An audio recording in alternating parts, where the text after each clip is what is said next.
In a serene village nestled between rolling hills, there lived a young man named Akira. Despite his gentle nature and warm heart, Akira was tormented by a consuming fear that held him captive.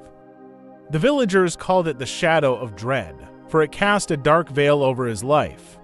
Akira's fear was not of tangible threats or dangers. It was the fear of the unknown, the uncharted territory of his own mind. His nights were sleepless, as anxiety whispered its incessant doubts, and his days were spent avoiding situations that triggered his discomfort. This fear had a way of shrinking his world, keeping him from exploring his potential and embracing the richness of life. One day, as Akira sat beneath the shade of an ancient oak tree, he noticed an old man approaching him. His eyes held a depth of wisdom that seemed to pierce through Akira's troubled soul. The old man introduced himself as Master Senzo, a renowned Zen teacher who had traveled the world seeking the answers to life's profound questions.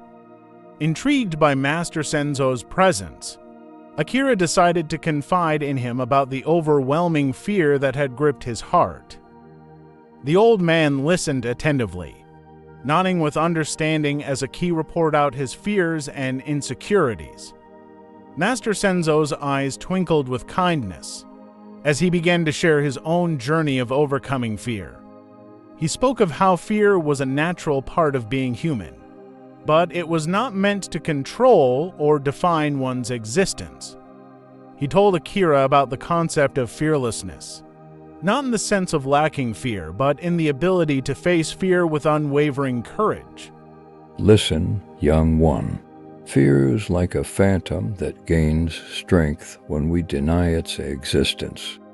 The more we resist it, the more power it holds over us.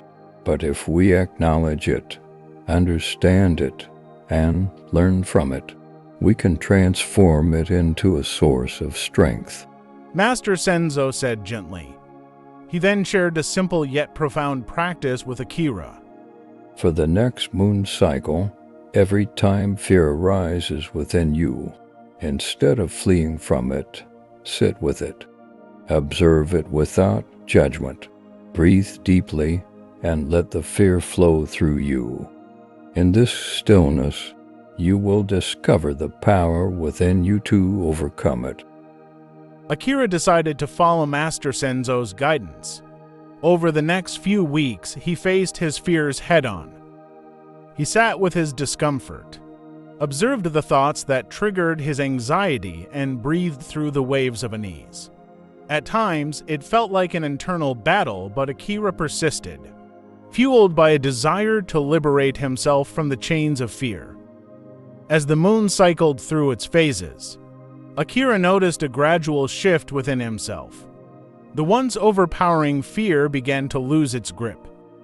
He realized that fear was not an enemy to be conquered, but a teacher that revealed the hidden corners of his mind. In embracing his fear, he was learning to embrace himself. One evening, Akira found himself standing at the edge of a cliff overlooking a breathtaking sunset.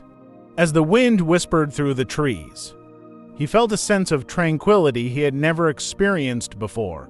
In that moment, he realized that fear was not an external force, it was a creation of his own mind. And if he had the power to create fear, he also had the power to dissolve it. Master Senzo's words echoed in his mind. Fearlessness is not the absence of fear, but the mastery of it. With a newfound sense of courage, Akira made a decision that would change his life.